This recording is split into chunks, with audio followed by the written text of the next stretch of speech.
Chaque matin, c'est plus fort que lui, Eric cherche la petite bête. Le puceron pour être exact, mais depuis quelques semaines, la revue de détail est plus précise.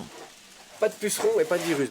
Voilà, ça c'est des tomates qui ont 2 mois de culture, qui sont sains et nets pour l'instant, puis j'espère qu'ils vont le rester.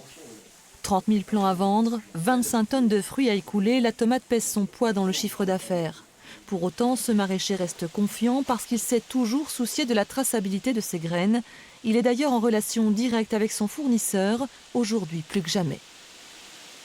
Il faut savoir qu'il nous a dit que c'était impératif de privilégier, sans même parler de leur marque, mais obligatoirement des graines françaises. Parce que si on part sur des graines qui arrivent justement de Hollande ou quoi que ce soit, là on a le risque accentué, quoi.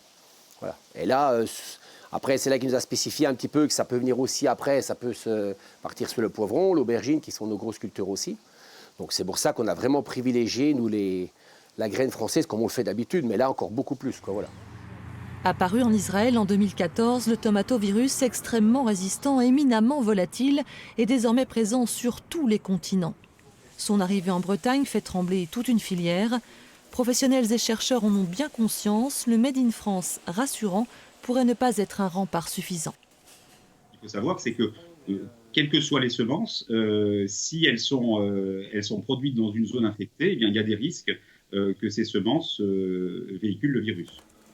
Si la saison des tomates est encore loin, les exploitations se préparent à l'onde de choc et aux questions des clients, en espérant que le pire n'aura pas lieu. Ça commence à être un peu inquiétant. Oui. Ah, ça vous inquiète pas? Ça commence, oui, on commence à y penser et dire espérons que ça s'arrête, quoi. Pour l'instant, c'est pas chez nous, là, on n'est pas attaqué, on n'est pas, et ça se trouve ça le sera pas, mais. Mais la mondialisation a ses effets pervers. L'été sera chaud, quelle que soit la météo.